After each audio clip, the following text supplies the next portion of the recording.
Yo, sa mga brad. So, biglang rides tayo mga brad. Dito tayo sa Benguet, yan no. Welcome to Benguet. So, ang gamit natin ay TMX 125 Alpha. Actually, first time nito pupunta ng Baguio itong motor natin. So, baon muna tayo ng pampalakas, kopi ko, tsaka tubig mga brad. Okay, dito tayo sa Rosario mga brad. What's up mga brad? Dito tayo ngayon sa Tuba Benguet. Ito gamit natin TMX 125. Actually hindi to planado kung pagpunta natin dito. Ayan mga rock railings na mga brad. Sabado ngayon, tsaka maraming taong paakyat. Ito mga brad gamit natin TMX. What's up guys? So dito tayo ngayon sa Lion Head. Yan bigla lang tong lakad natin.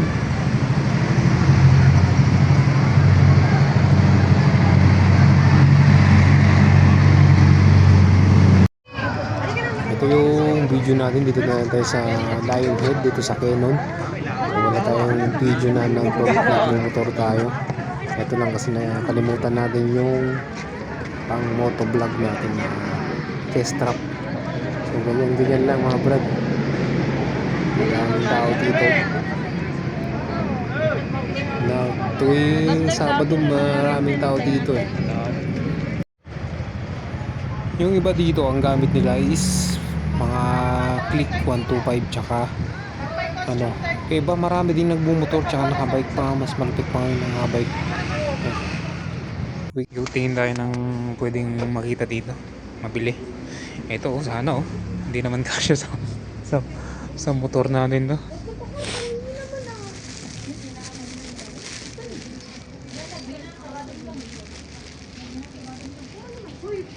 Ano to yung amot kan?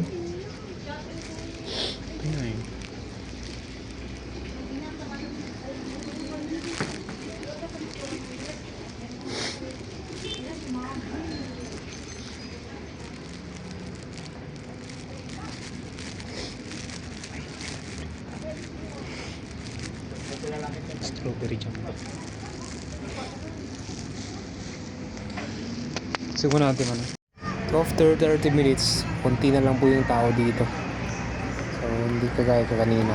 Meron na rin kasi nagsaalisan na sila. Baguio na to. TMX lang yung gamit natin. Pero kinaya Ang dami ring mga sasakyan dito. Mga nakamotor, nakabike. Holiday kasi ngayon.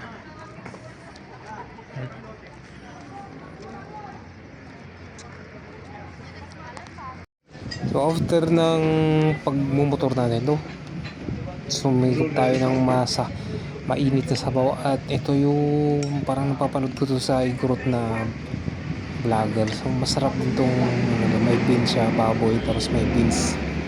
Hindi ko lang alam kung anong pangalan nito So price pala nito 100. Yung kanin is 15. Medyo mahal din siya mga brad, pero masarap, solid naman. Inubos ko nga to nahulog pa nga yung kanin dyan. Ito, dito na tayo sa overlooking mga brad ng Quezon. So pauwi na rin tayo mga brad dahil kailangan na rin natin umuwi. Tapos ito, video lang tayo ng konti. So ride safe mga brad. Thank you.